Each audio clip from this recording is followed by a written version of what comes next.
falar com esse jovem que com 15 anos... 15 anos! É quente isso aí? É verdade. Como é que você conseguiu entrar com 15 anos na faculdade?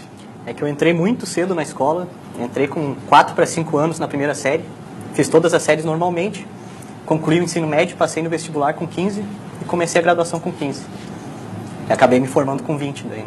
Já está com 21, agora está velho. 21, agora é quase aposentado. Legal, trabalho no Tribunal de Justiça. Sim, sim. E você como historiador, você vai fazer palestras, né, sobre o Foro de São Paulo. Eu quero que você explique o que é o Foro de São Paulo, que se fala tanto em rede social, o Foro de São Paulo e tal. Sabe o que é o Foro de São Paulo? Não. Não sabe. Sabe o que é o Foro de São Paulo? O Rebelato, aquele homem! Olha para a câmera do teu lado aí. Imbecil. Ele não sabe o que é o Foro de São Paulo. Para ver como é importante. Atenção, o Foro de São Paulo, com esse jovem historiador formado com 20 anos, entrou com 15 anos, é um jovem atento aos problemas sociais, e vai alertar você para a câmera 28 o que é o Foro de São Paulo, por gentileza. Bom, o grande problema desse tema, que é o Foro de São Paulo, como o Bibo chamou a atenção, é que as pessoas não sabem o que é e tem uma enorme importância para a política brasileira e latino-americana. O Foro de São Paulo ele surgiu em 1990, né, fundado pelo Lula e pelo Fidel Castro, né, foi concebido por eles, em grande parte por influência do Frei Beto também, que depois virou assessor especial do Lula.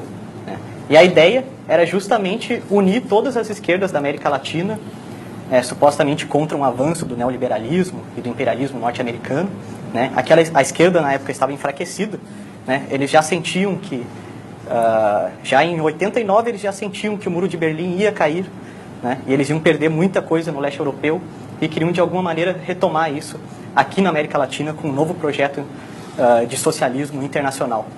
Né. Então a grande ideia deles é criar, e essa é uma expressão que está nas atas do Foro de São Paulo, uma URSAL, é uma sigla que significa União das Repúblicas Socialistas da América Latina. Esse é um projeto deles, mas o mais comum é eles chamarem de Pátria Grande. Né. Então a ideia de o Foro de São Paulo em 90 poderia até não ser algo tão relevante, mas o fato é que hoje a maioria dos presidentes eleitos da América Latina faz parte do Foro de São Paulo e foram formados nessa mentalidade e com esse projeto político.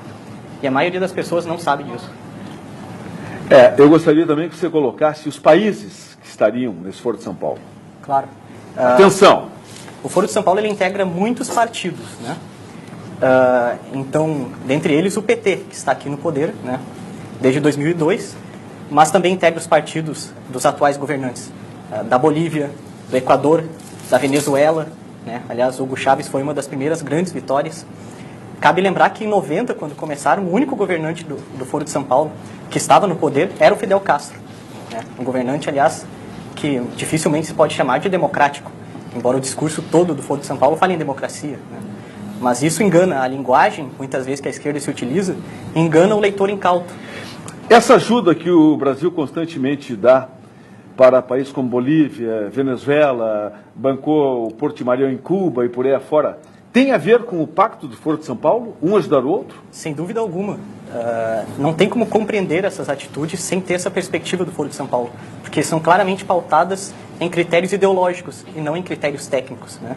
Isso não sou só eu que estou dizendo, inclusive o Luiz Felipe Lampreia, que foi um grande diplomata aqui no Brasil, né, inclusive ministro de Relações Exteriores na época da FHC, afirmou que a chave para compreender as relações internacionais do governo brasileiro sob o governo do PT é o Foro de São Paulo. Ou seja, está fazendo uma diplomacia que, na verdade, é uma política partidária e não de governo. E um governo quer apoiar o outro. E quem mais apoia é o Brasil, que é o mais forte, e aí acaba faltando nosso dinheiro.